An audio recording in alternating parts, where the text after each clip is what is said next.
High, কি অবস্থা? সবাই কেমন আছেন? আমি সজীব ওমর আছি আপনাদের সাথে। আমরা আজকে কথা বলবো ফ্রিল্যান্সিং সম্পর্কে। ফ্রিল্যান্সিং আসলে কি? আমাদের প্রায় সময় একটা প্রশ্নের মুখে পড়তে হয় যে আমাদের মোস্ট অফ দ্য স্টুডেন্ট আমাদের কল দিয়ে বলে অথবা মেসেজ করে বলে যে আমি ফ্রিল্যান্সিং শিখতে চাই, কিন্তু ফ্রিল্যান্সিং তো শুধুমাত্র একটা সেক্টর না। এখন আপনি কি শিখবেন? আপনি কি ভিডিও এডিটিং শিখতে চাইতেছেন, নাকি গ্রাফিক ডিজাইন, নাকি ডিজিটাল মার্কেটিং, নাকি ওয়েবসাইট ডেভেলপমেন্ট? এইরকম ফ্রিল্যান্সিং এর মধ্যে বিস্তর সেক্টর আছে, বিস্তর ক্যাটাগরি আছে। আমরা যদি সহজে বুঝতে যাই আসলে ফ্রিল্যান্সিং জিনিসটা কি। ফ্রিল্যান্সিং জিনিসটা হলো কাইন্ড অফ ডাক্তার শব্দটার মতো। ধরেন আমরা যে ডাক্তার বলি না, আমরা সবাই ডাক্তার বলি। যেমন আমরা পশুর ডাক্তারও ডাক্তার বলি, আমরা আবার কানের ডাক্তারও ডাক্তার বলি, আমরা আবার নাকের ডাক্তারও ডাক্তার বলি। তার মানে ডাক্তার মানে সব ডাক্তার এক না। যেমন ডাক্তারের মধ্যে অনেকগুলো ক্যাটাগরি আছে, ঠিক ফ্রিল্যান্সিং এর মধ্যে অথবা ফ্রিল্যান্সারের মধ্যে অনেকগুলো ক্যাটাগরি আছে। এক একজন এক এক বিষয়ের উপরে ফ্রিল্যান্সিং করে। এখন আপনি যেহেতু ফ্রিল্যান্সিং ক্যারিয়ার শুরু করতে যাচ্ছেন, তাই আপনাকে কিছু ইম্পর্টেন্ট বিষয় মাথায় রাখতে হবে। প্রথমত, ফ্রিল্যান্সিং শুরু করার আগে আপনাকে বুঝতে হবে যে আপনি কোন সেক্টরে কাজ করা উচিত। এতগুলো সেক্টরের মধ্যে বুঝতে হবে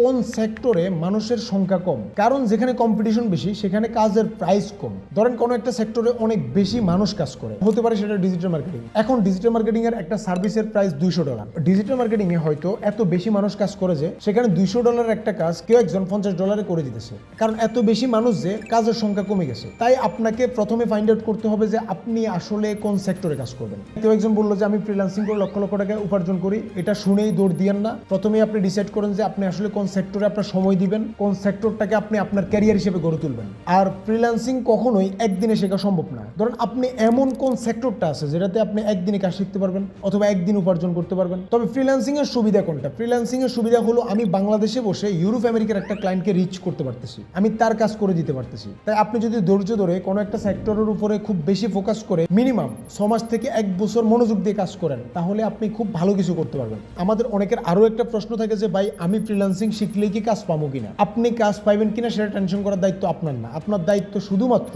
কাজটা শিখা। আপনি কাজ শিখলে অটোমেটিক্যালি আপনি কাজ পেয়ে যাবেন। আসলে বাংলাদেশের প্রেক্ষাপটে এখানে ভালো কাজ জানা মানুষের সংখ্যা খুব বেশি কম। আশা করি আপনারা বুঝতে পারলেন ফ্রিল্যান্সিং জিনিসটা কি। ভালো থাকবেন। আসসালামু আলাইকুম।